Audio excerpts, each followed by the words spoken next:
Hey, my Liptons. Oh, child. This might be a long video, maybe a little bit of a drag on Prince Harry because let me just say this, and I've talked about Prince Harry, previously on my channel. I did a review of part one and part two of the Harry and Meghan documentary. I thought that it was well done. I gave it a 10 out of 10. I love it. So recently, Prince Harry came out with a book, and it's called Spare. And it's basically Prince Harry talking about his life, the experiences he's had in the royal family, being born and raised in the royal family, his relationships, his girlfriend, the girlfriends that he's previously dated. There are apparently some cringe moments as well in the book that I saw, and I was just like, okay, Harry, you shouldn't you could have left that out. You could have left that out. It wasn't necessary. I would say, like, it's not anything like a bombshellish, but it's like it was kind of like some like weird ass like boyish kind of stuff that men do, and it's just like, Harry, you could have left that out, child. And then obviously, you know me, I get to the good part. I get to the part where he met Meghan, that sort of thing. Because if y'all don't know, I have previously followed Meghan Markle before she ever met Harry. Before she ever met Prince Harry. I followed her when she was on UN Women, and I remember she was the ambassador of the UN Women. So I knew her for a while. Like, I knew her, like, I would say 2014, 2015. And she got together with Harry in 2016, like mid 2016, I would say. So yes, fast forward. Here's the thing. I'm all in support of Harry, you know what I'm saying, writing this book. At the end of the day, let's be very clear. Because if you guys, let me also get this out the way. I'm not, British royal family. I'm not a monarchist. At the end of the day, I am American. I sit my ass down in America. Okay, I do not believe in a monarchy. I actually think that they should abolish the monarchy. Like, I don't understand why monarchies are even a thing in 2023. They need to get rid of that shit. But whatever, that's Prince Harry's culture, and that's where he grew up. Whatever. I do believe that the British royal family is evil, and it's no. And listen, I I understand, these are people I never met before and that sort of thing, but just, looking at the history of it, colonialism, slavery, racism, prejudice, discrimination, on top of that, what they've done to their own members of the royal family, Princess Margaret, Princess Diana, of course, Fergie, the way that they threw them under the bus. To an extent, honestly, they also dragged, even though Camilla was, I do not like Camilla Parker Bowles, whatever. They definitely drug her, and Catherine as well. I think, yeah, I just think that the British royal family, just systematically, they're evil, and I think that they're a bunch of racists, and I think that they're misogynists, and it should end. It is what it is. Like, I don't think that it should be something that should be going on in 2023, going on forward. So, Prince Harry wrote this book, and I'm in full support of it, because at the end of the day, if you guys don't know, Charles has also written a book about his time in the royal family, being born and raised, explaining how his parents weren't there for him, the Queen Elizabeth and Prince Philip, that sort of thing.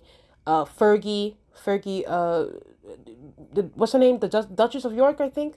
She wrote a book. There's so many members of the royal family that have, cashed in on their royal status, if that's what you want to call it, cashing in. It's just them telling their story. And I have no issues with that, actually. I have no issues with Charles telling his story. I have no issues with Fergie, whoever. Even Queen Elizabeth, if she was still, alive and kicking. If she wanted to write a book, so be it. At the end of the day, the British royal family has invited press, has done documentaries. They participated in. They sanctioned the press to do whatever to give them good press. What Harry is doing is nothing that the British royal family hasn't done. The only issue is that Harry, and particularly Meghan as well, are very, very popular right now, especially with, Gen Z and that sort of thing. So that's why they're getting the most attention. Okay. I heard that the book is really, really good. I want to get the book. I want to get the book. I want to read it for myself. I saw a couple of experts online. Some were really, really good. He explained certain things, and some were a little bit cringe. I'm like, oh my God, Harry, I can't believe you included this in your book.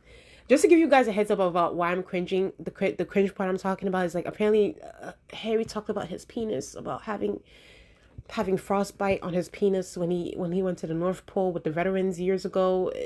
Obviously, this was prior to Megan, so it's just a mess. It's just like, oh God, you didn't have to include that in your book. But I did see the experts about him talking about his struggles with depression, going to therapy, just how he dealt with the way that his mother died, how how he was able to cope with that. And really, it's just like a emotional, journey for him, like where he finds peace. He finds peace with Megan, where they have kids and that sort of thing. This is where and now I gotta get the pros, get the pros out. Here are the cons of the situation. I'm gonna get to my last con, but I did see certain experts of the book that I saw, and it's clear as day. It's clear as day that the family treated Megan wrong from the beginning. They did not give her equal footing. They didn't help her. They practically made her pay for her own stuff. They made her pay her own, pay for her own clothes, food. I think there was an expert in the book where I think Charles was like, "Oh, how is Megan gonna, I think pay for her own food or something? Like, oh, is she gonna pay for her own food? Is she gonna continue acting? Is she gonna do this? Is she gonna do that?" And apparently, Harry admits in the book that he told his dad that, "Oh, well, Megan doesn't have that much of an appetite, so you don't have to worry about paying for her food. You don't have to worry about getting, paying for her clothes because she's got her own clothes that she's bringing from Canada, yada, yada, yada." And I'm just like, nigga, like, I'm just like, I was like, okay, you know what? No, I can't let that go. First of all, y'all are a big ass family. That's number one. Y'all guys call yourselves the royal family. Megan is the newest royal in your family, and you're not gonna help. You're not gonna feed her. You're not gonna give her no food. You're not gonna pay for her food. You're not gonna pay for her clothes. Like what? But you pay for Kate Middleton and Camilla and all them other hoes. But you're not gonna pay for Megan's food and Megan's clothes. Okay, all right. And the fact that Harry said, "Oh, don't worry, Megan doesn't have a big appetite, so you don't have to worry." I'm just like, Harry, what? And then there was another part in the book. I saw like maybe I need to read it in the full context, but like, well, then again, the fan accounts that I follow, they do put it in the full context about what's happening. Megan had to pay literally for everything out of her own pocket while she was in England. She brought her own furniture when she was living in Canada at the time. Did something out of her own money. She brought her own clothes. She brought her own, because remember, if you guys don't remember, if you guys are not avid people who followed Megan while she was when she first got married into the royal family, I remember the British press was really going in on her about her clothes, saying that, oh, she's wasting too much money on clothes, because they thought that it was money that she was using from the royal family to buy her clothes. But no, it's revealed that these clothes are something that Meghan bought prior to her even meeting Harry. Those clothes were hers before that. Her shoes, her clothes. Because remember, they were saying, oh, she got this, $100 shoes, a $2,000 suit, this and that. She's wasting taxpayer money, this and that. She's a gold digger. She's this. She's a social climber. She's that. Only to find out Meghan was furnishing Harry's house with her own money, with her credit card. You can go look it up. As a matter of fact, go get the book. Go get Spare by Prince Harry. She had to, apparently her employees, the ones that the royal family offered her, they were underpaid. They weren't getting as much breaks. Meghan had to use her credit card. And I can't, the fact that Harry revealed this was sending me. Meghan had to use her own credit card to pay for her workers, even though the workers work for, Queen Elizabeth, Charles, and William, because they're in control of the money that goes out, and they're the ones that's supposed to, obviously pay and help their workers, give them a living wage, make sure they have lunch breaks, that sort of thing. Apparently Megan was the one that was like helping them out using her credit card, because they don't, like the royals, they don't carry cash, they don't carry that, like that's not something that they, like Prince Harry never carried cash apparently until he came to America. I remember when he said that on James Corden. So I'm just like, so y'all had my sis, mind you, an American, a multi-millionaire American, and you guys are a billion-dollar, multi-billion-dollar royal family. Y'all had my sis using her American dollars, her Canadian dollars, to pay for something that y'all should have been paying. Harry, I'm looking at Harry too, because I'm just like, Harry, like, you're her husband. Why are you making your wife pay the workers? Why are you making your wife, give these workers, a living wage, and paying for their food, and doing all these things for them? I'm just like, don't you feel like, I don't know. It's just a thing where it's just like, I'm like, sorry, like, don't you feel emasculated a little bit? It's just like, why is Megan doing the work? Why is she doing the work? And on top of that, y'all ain't paying for her food. Y'all ain't paying for her clothes. You didn't furnish your house until Megan had to bring her furniture from Canada. So I'm just like, was Megan the sugar mama in this relationship? I'm confused. Because it's like, why is she the one paying for everything? But here's the thing though, and this is why I gotta bring the race aspect to it. When it comes to Kate Middleton, when it comes to Camilla Parker Bowles, Charles and William made sure that they were good. They didn't have to take nothing out of their pockets. They didn't have to pay for anything. They made sure that they were gonna support their wives, right? And mind you, Charles is in control of the money that goes out in the royal family. But Charles told Harry, "Oh well, I'm not gonna support your wife. She needs to go make it on her own. She needs to continue acting and do this and do that." And here's the kicker though. Speaking of acting, apparently the royal family, I think it was the year when they found out that Harry and Meghan were revealed to be dating, and the press was going crazy, that sort of thing. Apparently Charles and them was telling wanted the storyline on Suits to be changed so that it doesn't bring shame onto the royal family. That's what Harry wrote on the book. Like, they didn't want, her to do no more sex scenes. They didn't want her to be too provocative, that sort of thing. And I'm just like, first of all, this is her job. That's number one. You don't get to dictate what people put in their scripts or nothing like. You don't own the network. You are not the director. You are not the producer. You are not the writer. Okay? You don't get to dictate what people should be doing when it comes to their jobs. That's number one. Number two, y'all weren't gonna pay for shit anyway when it comes to her. So why y'all telling her to? Y'all guys wanted her to go back to acting. Charles, William, y'all wanted her to go back to acting. So I don't understand why y'all trying to dictate what she should be doing on screen. It's just the audacity for me. It's the audacity for me. It's just, there's so much that they did to this girl, Meghan. And you know what? This is why I'm mostly team Meghan than I am team, like, both of them as a couple. It's like, listen, I'm happy for Meghan. Like, yes, like, I'm happy for you, boo. Like, you got the kids, you got da.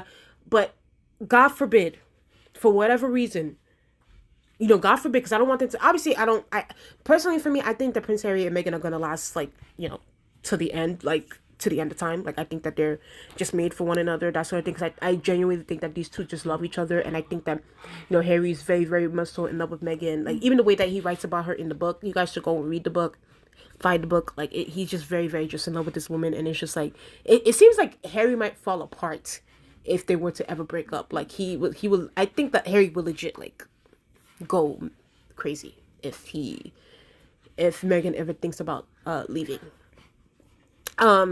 So it's just one of those situations where it's just like, if it ever comes to a situation where it's like, Megan wants to leave, listen, I'm Team Megan. I'm getting the fuck up out of here. At the end of the day, we need to be clear. Harry, as much as Harry wants to admit it or not, maybe he doesn't want to admit it, he's the one that brought this craziness into Meghan's life. Let me tell you something.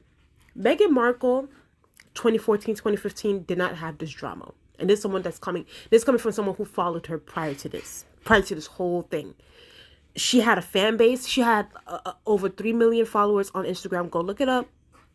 She had 3 million followers on Instagram. She had a Twitter account. She had fans, from Suits. She was interacting with them. She was in the UN. She's very educated. She double majored in international relations and theater. Very smart girl. Very book smart at the end of the day.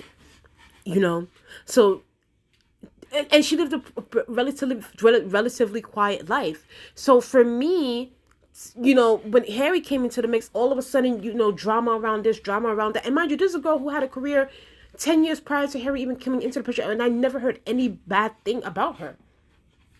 So it's no shade to Prince Harry. I love him down, but he's the reason. Unfortunately, with him came the British press. With him comes his crazy ass colonialist family. Right? So it's just like, at the end of the day, you invited this like mania upon Meghan's like livelihood and peace of mind. And it almost cost her life. And I think that even though I do think that Harry does understand that, but I don't think that he understands it fully, because I feel like Harry still, unfortunately, wants to have a relationship with his dad and his brother. And I'm just like, bro, that ship has sailed. And I'll show you guys the quote that Prince Harry said about his dad and his father and wanting to reconcile. I'm just like, bro, you need to let this go. You need to let this go. As much as it's hurtful, I get it. Listen, nobody wants to cut their family members off, okay? Don't get me wrong. At the end of the day, I'm talking from someone like personally. I've had to cut off my own father, right? And guess what? It wasn't the easiest thing to do. It was not easy. It broke my heart. It hurt my feelings, but I knew that my father was my father's toxicity and his narcissism was like literally like killing me. It was ruining my peace of mind. So I knew in order to protect my peace of mind and my mental health, I had to cut him off. And I think that Harry will not fully be at peace with himself.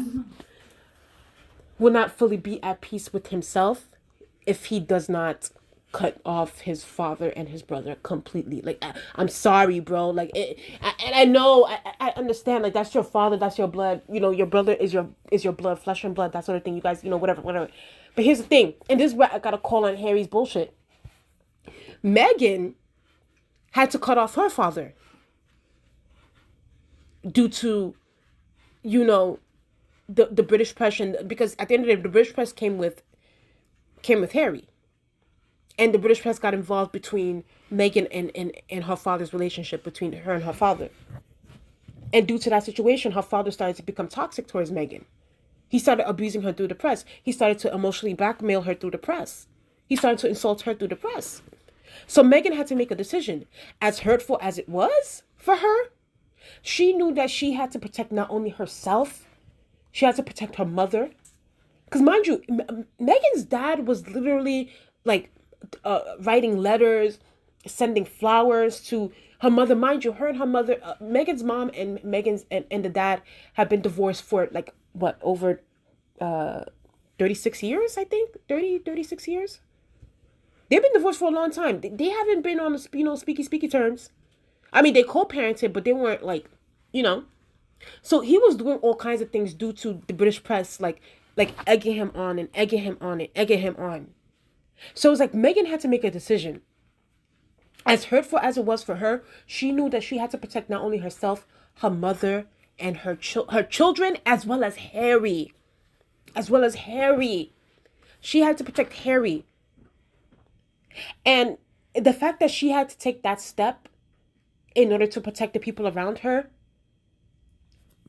the fact that Harry is not kind of having that same kind of energy for Meghan is kind of disappointing, honestly. It really is disappointing.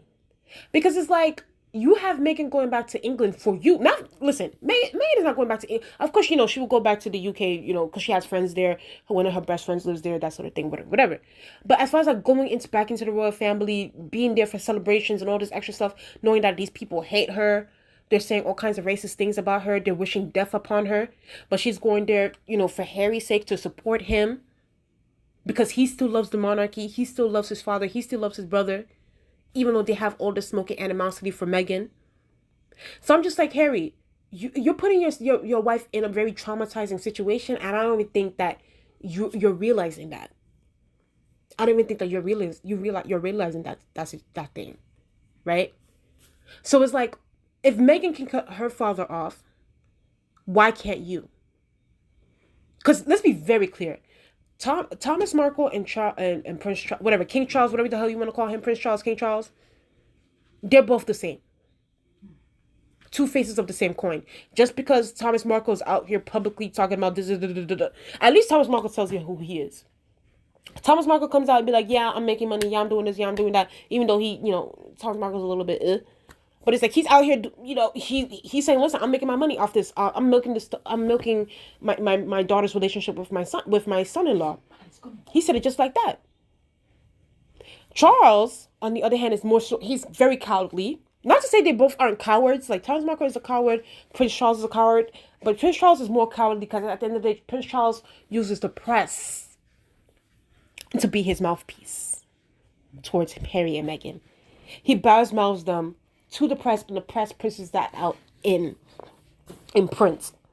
So it's like, listen, if you got beef, I'm gonna need you to say it word of mouth. Be honest. Come out and say it. Don't use other people as mouthpieces to do your dirty work. And that's the issue with Charles and the royal family, William and them. They like to throw stones and hide their hands. And that's the thing I don't respect at all. Now, and let me tell you why. Look at this quote that Harry said. And this is why I'm low-key just kind of looking at Harry sideways. Because it's just like, your father, especially your brother, have traumatized Meghan to the point of suicide and having suicidal thoughts. And here you go talking about, so are you going to reconcile with them? It's just like, okay, so here it says, one of the things of the interview is, how can you say you want your brother and father back? Surely writing this book is not the way of going about it. And my answer to that is, I tried everything I can. It is as if they don't want to reconcile. Duh. Because keeping us as villains and keeping the press focused on us helps to detract from everything else that's going on within the family. That's one part. But also my technique here at this point, because I genuinely do want my father and brother back in my life as opposed to what is now, which is, it couldn't be more worse, is that the more I can bring the relationship between the press and the palace to light, the higher the chance is of ceasing completely and therefore protecting other members of the family. Because again, if it's not us, it's someone else. And I know I'm not going to make friends in that process. But I also understand how much of what has happened from one version, one side of the story, how me telling the other side, the truthful side, is so shocking and outrageous. Maybe this is the time for you, Bronny, and I don't know. And Bronny's the interviewer. But within my family and within everything I've ever been taught, writing a book is an absolute no. You must never, ever, ever write a book. It's not about the content that it's about, but the fact that you have written a book. But what is worse, feeding continual lies through anonymous sources, through the press, to create millions and millions of words spun in a way to just try to destroy your reputation or your character or that of your wife. So I'm just like, Harry, okay, so this part right here, right? If you know that this is what, mind you, it's not just the press. The royal family and the press go hand in hand at the end of the day. They go hand in hand. So if you know that your family, aka your brother, your father, your sister-in-law, Kate Middleton, your stepmother, Camilla Parker Bowles, if you know that they're feeding lies that they're using anonymous sources through the press to create millions and millions of words spun in a way to try to destroy your reputation, your character, and your wife. Why do you still want a relationship with those people? That's the part I feel like I'm not understanding about Harry at all. If you know that is what's tea, if you know, Harry, if you know that that's what they're doing, they're feeding lies. They're trying to ruin your wife. They're trying to destroy her spirit. All these different things. They led her to the point of being suicidal. Why do you still want a relationship with those people? I'ma need you, Harry. I'ma need you to start deprogramming yourself. Okay, deprogram. I understand it's hard. Family, yes, this is something that you're born and raised. Yada yada. You need to hang it up with this family. It's over. They're never. Let me say something. Maybe Harry's the only one in La La Land. They're never, ever, ever, ever, ever, ever. First of all, you revealed their crimes. That's number one. No criminal wants their crimes to be revealed. So if you think a criminal is now going to forgive you, well, first of all, they shouldn't even be forgiving you. You should be forgiving them for what they've done to you and your family. Since you revealed their crimes, they never gonna want to have a relationship with you ever. It's done deal. Hang it up flat screen. I don't know what La La Land you're in.